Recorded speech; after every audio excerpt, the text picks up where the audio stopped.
You know, when we sit down to watch a match, it is so easy to just get totally swept up in the magic of the players out there on the pitch. But at the absolute highest levels, football isn't just played, it's meticulously designed. It's engineered by these touchline masterminds who see the entire game like a giant, high-speed chessboard. So in this explainer, we're going to dive deep into three of the most influential architects in the history of the sport. And that brings us to the ultimate question right up front. What truly makes a winning football team? I mean, is it cutting-edge tactical innovation? Is it raw, unbridled emotion? Or is it just a cold, calculated pragmatism designed to win at absolutely any cost? Keep that in the back of your mind as we introduce three legendary, yet totally contrasting, tactical designers.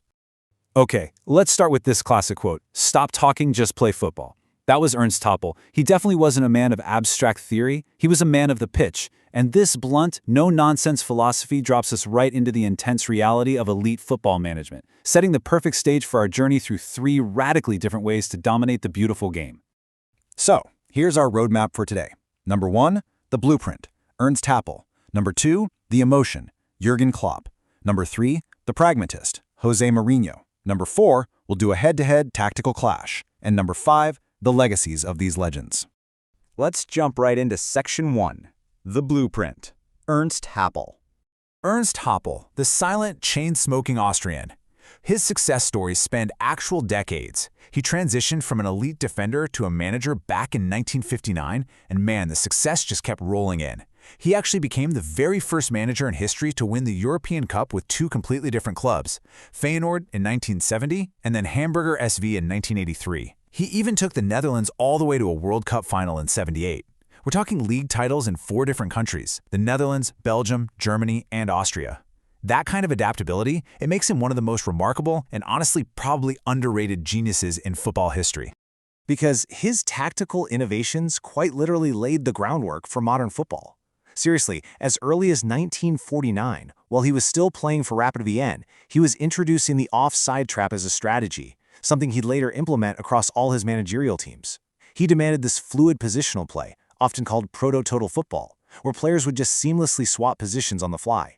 He instituted high pressing and zonal marking to completely disrupt opponents' build-up play, and to force rapid decision-making, he actually limited his players to just 2 touches in training. 2 touches!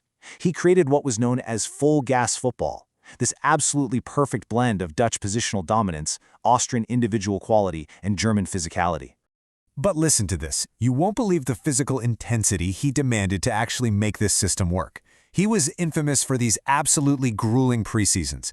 He literally had his players sprinting up hills with actual tree trunks on their backs. Seriously. And while they were sweating and struggling, Happel would just follow behind them, sitting comfortably in the team bus. It sounds brutal, right? But it forged teams that were capable of executing his relentless, physically demanding vision. All right, moving on to Section 2, the emotion, Jürgen Klopp.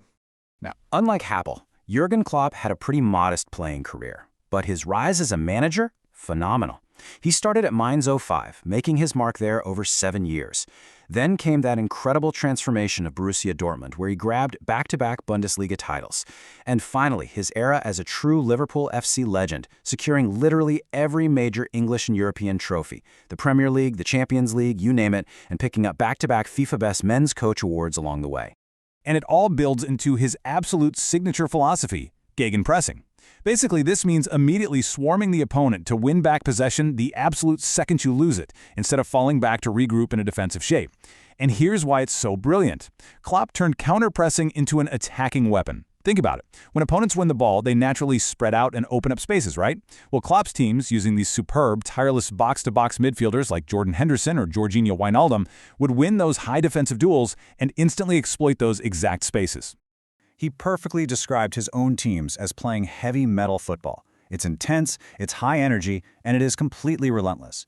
Now, he did evolve this over time, especially at Liverpool, where he added a bit more controlled possession, heavily influenced by tactical greats like Arrigo Sacchi.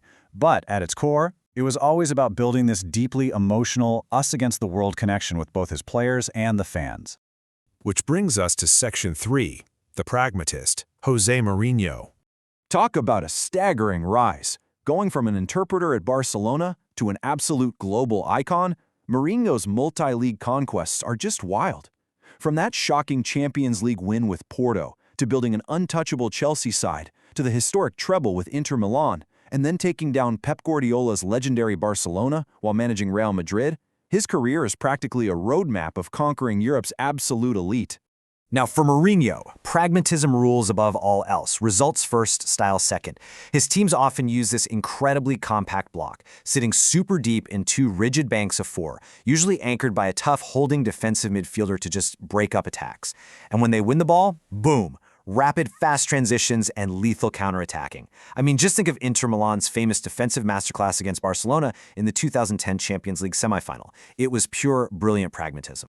And the result of that relentless pragmatism? 26 major trophies across 4 different countries. He's actually the only manager in history to win all 3 current UEFA club competitions, the Champions League, the Europa League, and the Conference League. To really grasp how impenetrable his defensive setups were, just look at his first stint in England. During Chelsea's 2004 to 2005 Premier League title-winning campaign, they conceded just 15 goals. 15 over an entire 38-game season. It still remains a Premier League record today, and it's a massive testament to his philosophy of prioritizing pure organization and mental discipline over possession-based play. Section 4. Head-to-head tactical clash. Let's see how they stack up. Okay, so when we contrast these 3 masterminds directly, the differences are huge. On defense, you've got Happel's proto-pressing and offside trap going right up against Klopp's high-intensity Gegenpressing, which is a massive shift from Mourinho's highly disciplined, sit-deep, low block. On the attack, Happel demanded fluid positional intelligence.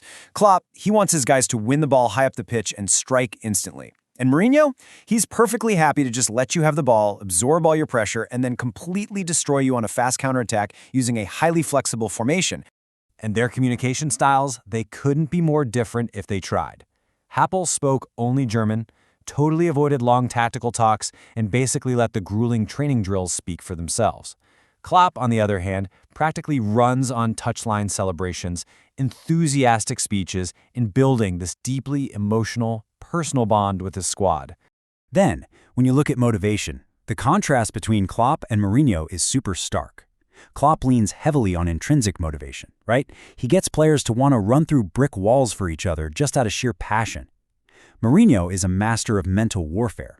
He brilliantly uses press conferences to totally manipulate the media narrative, creating this tight siege mentality inside his dressing room, where it's his men against a hostile world. Finally, Section 5. Legacies of the Legends.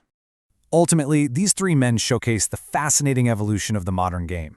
Ernst Happel built the foundational blueprint, bridging that rigid 1950s football with the fluid systems we see today. Jürgen Klopp became the emotional architect who took high pressing and turned it into heavy metal art, totally redefining modern intensity. And José Mourinho, he's the pragmatic mastermind who proved that winning itself can be an ideology, mastering reactive football for the absolute highest stakes games. It just goes to show you there's no single right way to achieve footballing immortality. So, I'm going to leave you with this provocative thought to debate.